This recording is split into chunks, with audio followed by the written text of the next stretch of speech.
lose 75 pounds is scary. To try to not post on your Facebook your before pictures because you're too afraid of what people are going to think of you, that's scary. Okay, I understand that. It takes courage to overcome things that you never thought you could do because of your past and the hand-me-downs and all the things that are given to you. But what choice do we have in this audience today? If we don't take ownership of our lives, then we're going to spend 1 year from today, we can come back and we can all meet here, we can sit in this room, and you'll either be a different person living a different life, or you'll make the same decisions hoping something will change, and it's not going to. And once you get the idea that I'm going to create the courage in my life to change, let me give you an example of that. I never had a father. My dad left when I was 7. I grew up without a dad. And it's fascinating to me how many men that I meet in this business that have similar situations. And again, I'm not, and I guess that's just a testimony for what goes on in America. I don't know. But for me, I never had an example of being a dad. So I remember when my first son was born. Taylor, he was born, and I remember the doctor handing him to me, and I went into this room by myself, and it was really emotional. I set him down, and I didn't even want to hold him because I had no clue of what to do as a dad. I didn't know how to raise him. I didn't know what to say to him. I didn't know how to be an example to him as a dad, because, we all kind of hope somebody will give us that information. Where's the handbook on raising kids? Where's the handbook on being a dad? Where's the handbook on being a man? I didn't have any of those things. So I remember sitting there that day and just looking down at this little thing wrapped in a blue blanket and saying, I don't know how to do this. And I realized at that point I could do two things. I could stay at that place, or I could make a decision to change and to get enough courage to learn and do what I had to do to become a dad. And I think for all of us, we are faced in our lives this very day, this very moment, this very second, with some choices. And those choices for us are, am I going to get enough courage to do something maybe I've never done before? Am I going to get enough courage to maybe go out and do something in my life that's far greater than anything I ever imagined doing? Because it's going to take courage. You're going to have people tell you you can't do it. You're going to have family members saying, are you kidding me? Not only that, you're going to have a silent voice that's constantly talking to you that sits on the shoulder saying, what are you thinking about? You've been average all your life. You've never done anything great with your life. You've been average. Nobody thinks you're worth anything. You're worthless. All these voices going on inside of us. And what does it take courage to stand up and face that voice and say, that's not true. That's not true. That's not true about me. I don't care what happened in my past, because I can't go back and fix it. Right? So that's not true about me. And now I'm going to have enough courage to turn around and face this way and say, and now I'm going to go do something with my life. And I'm going to do something significant. And it's going to take courage for you.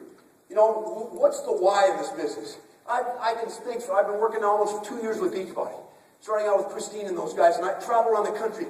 I met a gal in Boston. She weighs about, I think she probably weighs almost 400 pounds now, 300 and some pounds. I saw her walk in the room. She was huge. She just looked at me, I go, gosh, she's probably getting started on the plan, getting started in the process. She comes up to me and tears rolling down her face. She goes, I'm so excited about the journey I'm on.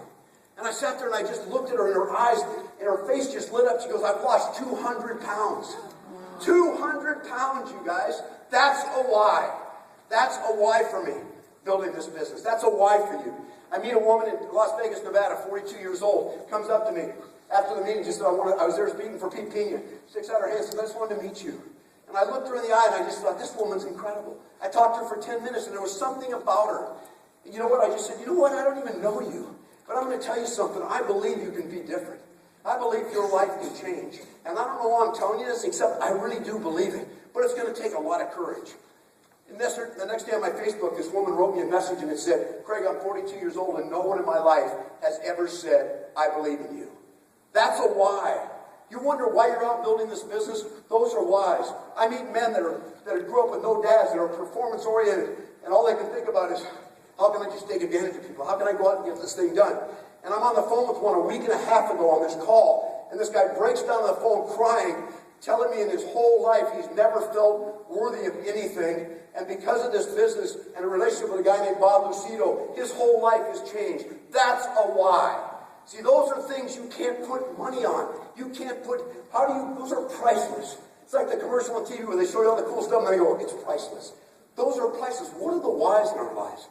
It's the courage. We've got to have the courage to do what? For ourselves to start first. I can't help you if I don't help you. It's impossible for me. I can't reach into your heart, help you become aware in your life, if I'm not willing to examine my own life. So one of the biggest decisions we'll make this weekend, that's going to give you the ability to take that little car that you're leaving here with. One of the biggest decisions you're going to make this weekend is decide, I'm going to leave here with some courage. Because I'm going to leave here with some courage where I'm not going to face that old voice. I'm not going to face that old life. I'm not going to face that body the way it looks now. And I'm going to turn around and I'm going to move forward in my life. And I'm going to make a difference. And I told Corey when we were walking back from lunch, we told her story this morning about depression and being in that dark spot. Is there anybody in this audience that's never been there? At some time in your life, you've entered that spot where you go, wow, I know what that feels like, and it doesn't feel good. And I told her, you know what, Corey, here's the key. When you can share something, it means you're overcoming it. She hid it for a long time, didn't want to talk to anybody about it. It was that depression and that discouragement. But what made the difference for her? Some people in her life that believed in her. Some people in her life that called her out and said, you know what, this story you have, this challenge you've gone through, a victory with that will change the lives of people. So I say that today because a lot of you in this audience have been through things in your life. You've been through challenges, you've been through struggles, you've been through these things, and you say, what's that all worth? And you sit sometime, we get these pity parties, and we sit and feel sorry for ourselves. And we sit there and go, well, the business really isn't working for me, and I don't know why people aren't attracting me, and I don't know why I can't do this thing. And we sit and we have these pity parties. A lot of it is we stay there, and guess what? By staying there, you don't help anybody, including yourself, your family, or anybody else. So for some of us, it is that very thing of looking at that child wrapped in a blue blanket and finally picking him up and go, I'm going to do this. I'm scared to death. Scares the crap out of me. I don't know how to be a dad. I don't know what I'm going to do, but I'm going to learn. I'm going to do what I have to do. I'm going to get around men that know how to be a dad and be a father, and I'm going to learn from them, but I'm going to be a dad. And I'm going to pass on a blessing to my son and not a curse. And for some of us today, as we leave here, it's time to own your business. It's time to own your life. It's time for the first time for some of us to just say, you know what, Carl, I don't even know if you had any idea when you came up with this idea of wanting to, this mission for changing America and changing obesity. And God, I believe in that. I want to change lives. Okay, but no matter how strong that mission is, no matter how much we believe in it, if we don't start here, if we don't change ourselves and what we want and what we need to do, then we are useless in the world. Change how we look. That's why we get committed to the products. That's why we get committed to physical change. Because I want to be an example. If it's coming out of my mouth, I better live it. And that's what we do, and that's why we get started. And what a blessing to be in a business where the very thing that we believe in, we can live every single day. I always tell people, in Amway, toilet paper never changed lives. Okay? I never had a chance to say, this roll has made a difference in my life. Okay? Seriously. I mean, and the products were great, the company was great, we made a lot of money. But what we have here, you guys, so we can do game plans till we're blue in the face. We can give you the best technical. We can tell you how to do an exposure. We can tell you how to do a follow-up. I can give you everything on how to handle multi-level marketing. Do you have time? Don't you have time? I don't have enough money. Well, I can give you all the answers to all that. MJ can give you all the answers to exactly what it's going to take for you to answer these questions. But until you answer some questions about you, you're not going out and answering anybody's questions. Because you're too concerned about your own life and your own awareness of what's wrong with me. Why do I stay here? Why am I in this comfort zone? Being the CEO of your company, number one is courage. Number two is encouragement. Encouragement. The best way I found whenever I get down and I'm bummed and there's not much going on in my life that's good for a period of time, you know what I do? I go lift somebody else up. I go try and be an encouragement to somebody else. Because it's an old saying, man, no matter how tough it is for you, it's tougher for them. I want to go be an encouragement. So I want to be an encourager. I want to be a man of courage, a woman of courage. I want to be an encourager. And then you know what? The O for me of a CEO is outstanding performance. What do we expect from ourselves? Don't you dare be happy with being average. Don't you dare be happy with failing. Jeremy gave you permission to fail. I'm going to tell you, I don't give you permission to fail. Okay, I'm not trying to balk what Jeremy said. I'm just going to have to pull that slide out because I don't like it. But I don't give you permission to fail. I'm sorry. Because the minute you give yourself permission to fail, guess what? You're going to fail.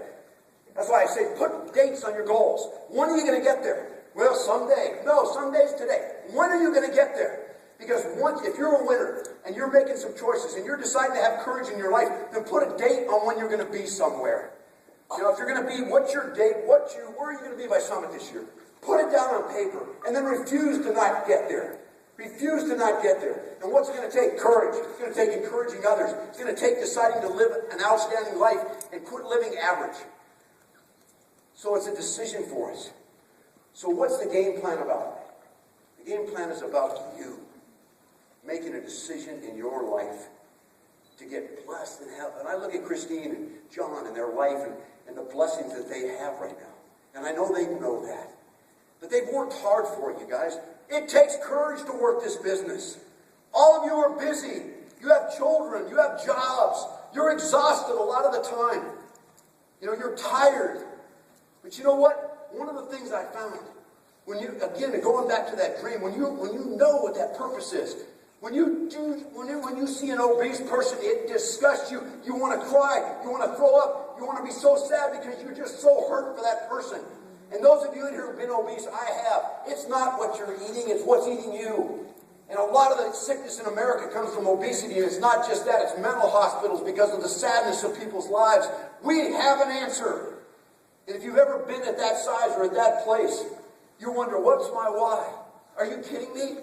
Let me sit down with you for 10 minutes and beat you over the head with it. I know that sounds mean. But let me help you understand. So it's about them. It's not about you. If you get that, if you have that kind of aha moment, I get it now, it's not about me. It's not about how much money I can make. Because see, Christine Dwyer makes a lot of money. But she wouldn't have 1 cent if she didn't care about other people. She didn't give her life to other people. And I spent a lot of time with her on the phone, tears, struggling, growing a group, struggling with people. You know, all the stuff she went through and still goes through because she's been chosen. The DNA has made her a leader. Sometimes you say that DNA thing, Craig, don't even tell me that. That makes me sad. I don't want to hear about the DNA stuff. It drives me crazy. But if you have it, you have it. And if you have it, your calling's bigger and it's greater, like hers. So the time she was fatigued, and we talk about it, you know what? It's kind of what your life's going to be. Because you've been chosen. And that's your purpose, and that's what you're going to do. And because she had enough courage to do it, and courage to work through what it takes to run a business with a husband and a family and all that kind of stuff, and been an example to people, like other leaders here, then why? Then does she deserve her income? Of course, but I guarantee you ask her greatest blessing, it's not how much money she makes. It's the girl sitting next to her, right? Whose life is different, whose life has changed. It's girl after girl, guy after guy. Is Brent Lavona, one of her sponsors. That's Carissa. It's people that are touched because she overcame and had enough courage to do it. What's it take to build a business? Courage. Courage. You all have reasons not to make it in this thing. Every one of you. We could sit down together and you could tell me your story. And you could tell me, I don't think I've got a chance because of this. And I'll share a story of someone who has your exact same situation or with this business. There's no excuses for us, you guys. We have this mission that I get so excited about, passionate about, because it's such a huge one. See, I like audacious, crazy dreams. I like the ones that are so big and you go, are you kidding me right now? Are you serious right now? Changing obesity in America, Carl, are you even serious? You see the television fighting against us. You see fast food fighting against us. You see all these things fighting against us. Are you even kidding me right now? But you know what? I embrace that and go, that is so cool. That's like gigantic. That's like so big that not one of us could do it. But you know what? Together we can. When we get it, when we own it, when we take responsibility for it. I love that gigantic, huge dream. I hope yours looks the same. Because when your dream is that huge, see, I don't ever see when we're moving down the road and, going on the road and doing the speaking and challenges that come up for corporate, and whether they're on the cab, we have cab meetings, talk, Carl, Brett, Jeff, sit around and talk about all this stuff, the busyness of building the Beachbody business. Because the focus is always the same. Because you walk off the elevator and see a circular light that says the mission statement, then all the boulders in the road become pebbles. They're not a big deal. Right? It's not a big deal. We need to do this and this. So what? It's not a big deal. But when we don't focus on that dream, when I don't see the results for me, when my dream's not that audacious one that's so big and so huge, I can hardly get my arms around it. When it's not that big, pebbles become boulders. And it's the same way in our own lives. So I want to challenge you today that you leave here and you create an audacious dream for you. And you get enough courage in your life to say, you know what, past? You know this voice I've been hearing? I'm done with you. Because I deserve greater. And I know everything I went through, every abuse as a child, father deserted me, alcoholic mom, all the crap I went through, I know now was purposeful. But until we take that and do something great with it, there was no purpose in it at all for you. So you need to embrace that and say, darn it, I didn't go through that for nothing. There's a reason why I went through that, and I'm going to find out and do something about it. And then you turn around this way, and you go out and you have a victory in your life. And other people say, thank you. Because your story, what you did, your overcoming, your struggle, your courage to do it, gave me the courage. Gave me the courage to do it too. So if you're here today and you've had this thing, you look back and there's just so much against you that worked. There's purpose in that. But you'll only see the purpose and the blessing from it when you turn around.